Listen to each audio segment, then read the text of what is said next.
it's Tanisha Souza. And Chris Souza. We're back to talk about another session on relationships and money. And so today we're going to talk about the other two investing styles that we didn't get to cover in the last session. So if you remember, we'll do a quick recap. If you missed the last one, be sure to look on our YouTube channel for the other one on relationships and money. I think that one was called something about why your partner is keeping you broke. So if you look for that, you'll find it. But in that one, we talked about the gambler and the investigator and how those two types are opposites. One tends to be the go-getter, the one that wants to take the bull by the horns and run as fast as they can. And the other one wants to kind of pull on the brakes and analyze everything and slow the whole process down. And as you know, with being those two opposite scenarios, it's conducive to potential problems. So we recommend that you actually find out what your style is. We told you about the investing quiz. We have another link below so you can find out what it is if you don't know yet. Yeah. And but we'll talk about the other two styles besides the gambler and the investigator in today's session. Yeah. So which one do you want to talk about? Commander. Okay. You go first, but on yours. Okay. All right. So the altruist, right? We're going to talk about the commander and the altruist today. So the altruist is the person who really likes to give back. That's the person that maybe money isn't that important to them, or they think that money is not important to them. So they tend to give it all away. And maybe they're very generous. They're very generous people. And actually, in every personality style, you can have people that are generous. But in this case, we found with our clients that a lot of the altruist type clients tend to maybe have adult children who they're taking care of. Maybe they're allowing them to rent their apartment and they're not making any money because they're not charging them rent, or they're charging them $100 a month or something like that. So they tend to sometimes get taken advantage of. Yeah. And we see that a lot with... or they're married to a commander. Oh, yeah. And the commander wants control of everything, and they're like, okay, everything's fine, it's good. And they're really not fine, but they don't want to say anything because they just want everything to be peaceful. That's right. Yeah. That's right. So the altruist is someone who tends to take a back seat a lot of times if they're married or their partner is a commander. So they'll take a back seat. They may not engage. They may leave everything to the commander to do, but there's a lot of problems with that. The altruist will see things a little bit differently. They will sometimes notice that a mistake is about to be made. Maybe an investment is is something that they have a bad feeling about it, but they don't mention it to the commander. They just kind of let the commander go. We've seen this happen so many times where the altruist then gets upset and may not voice it right away. But the next time that commander wants to make an investment, they're going to bring it up. They're going to bring up that time that the commander made that huge mistake trying to invest and did not consult with the altruist. But the altruist doesn't assert themselves. They don't say that they want to get involved. And I think sometimes they don't want to get involved. They would rather let the commander make the mistake and not have to be blamed. Or they come to us, and guess what? Money's completely separate. Because commander did the first investment, something went wrong, I want complete control, something happened. The altruist goes, that's okay, let's keep our money separate because I don't want to get stressed out. Because I don't really say anything, but I'm really stressed. Yeah. So we see it in our sessions a lot where people come into the session, sometimes it's, you can tell right away the commander will be like, okay, why don't you sit here? To the spouse, and you're like, okay, here's the commander, and the person's like, okay, and they don't say much, but I know a lot's going on inside.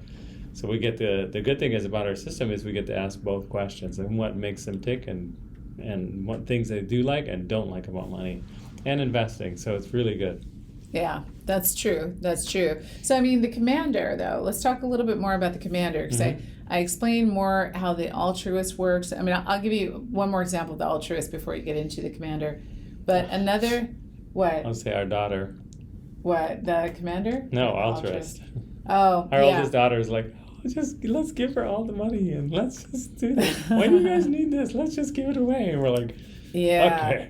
But keep going, sorry. Yeah. So the altruist with adults, usually altruists that understand money, they do tend to support all of their family members. They'll be the one who, so and so needs something, so and so. They'll go into debt to help someone else. So they're not even in a position to really be able to help someone, but they are actually putting themselves in a worse position because they want to help, or they feel bad or guilty if they don't. Don't know how to say no. Right, don't know how to say no, that sort of thing. And again, they're out of the money thing, but they do have some influence because of how they do things. Now, can you imagine somebody that's the opposite of that and how that might play out in a relationship?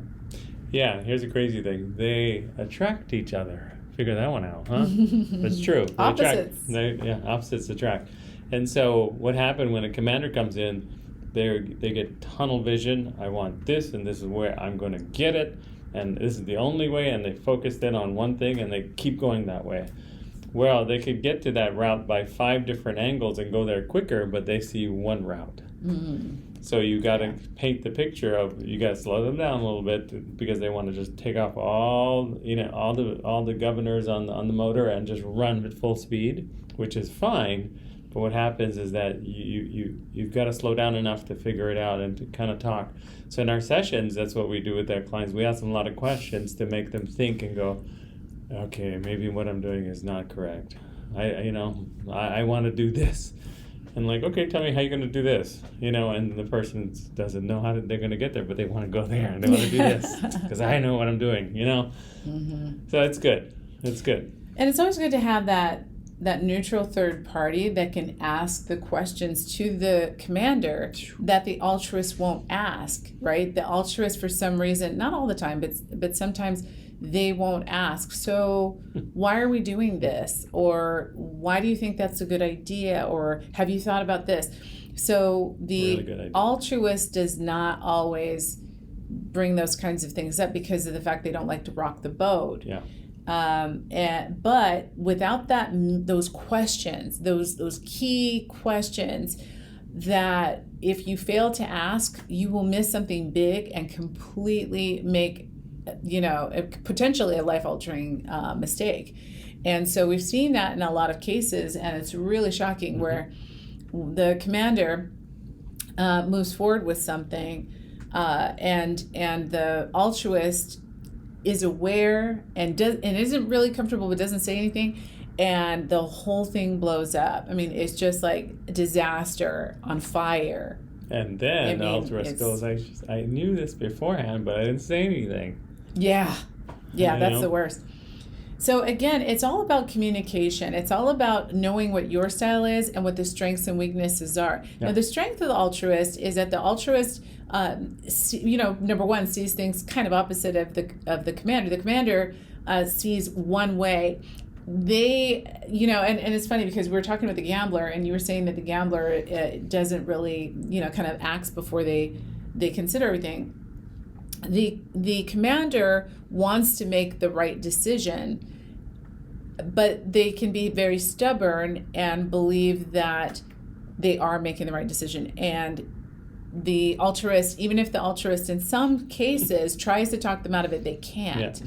So that's a big difference between the gambler and the commander, in that the gambler usually, even though they want to move, usually they're open, a little bit more open to suggestions or alternatives or other points of view. They still want to move fast, but that's a little bit different. So having that neutral third party that can get in there and ask those questions of both is key. Very key. Yeah. I've gone in on sessions before where it's like literally start the session, you tell them, you figure it out. Yeah. You the one that you know, and they're just going at each other, right away. And I'm like, whoa, slow down.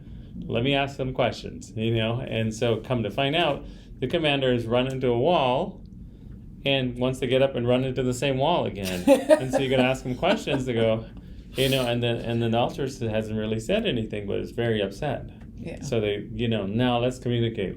Why do you feel that way? What's going on? Why? So it's pretty exciting to see what two people or more can figure out to go quicker, because when you're a couple, you can figure out things from 5 different angles, and as you do that, you can tackle that problem in a much quicker fashion than trying to figure it out yourself. Even though you just naturally want to do it, you want to get advice for the other person always. Yeah, and you know what too? Here's the other big huge thing is that a lot of couples don't have the same goals, and so when somebody is doing something on their own, you know, I actually was just looking at one couple that just recently came to us, where the husband was saying, "Well, I want my wife to not have to work. I want her to go part-time. I want her this and that and all this stuff." And I was thinking, she's not saying a word, and she was sitting there like this, like the whole time. It was so funny. I was like, oh, okay. So you have to ask the spouse, the quiet one, what they want, and that's what our coaches do. They'll ask those questions because he didn't. The husband did not. He did not ask her what her opinion was, what she wanted to do. Later on, it came out that she wanted something else.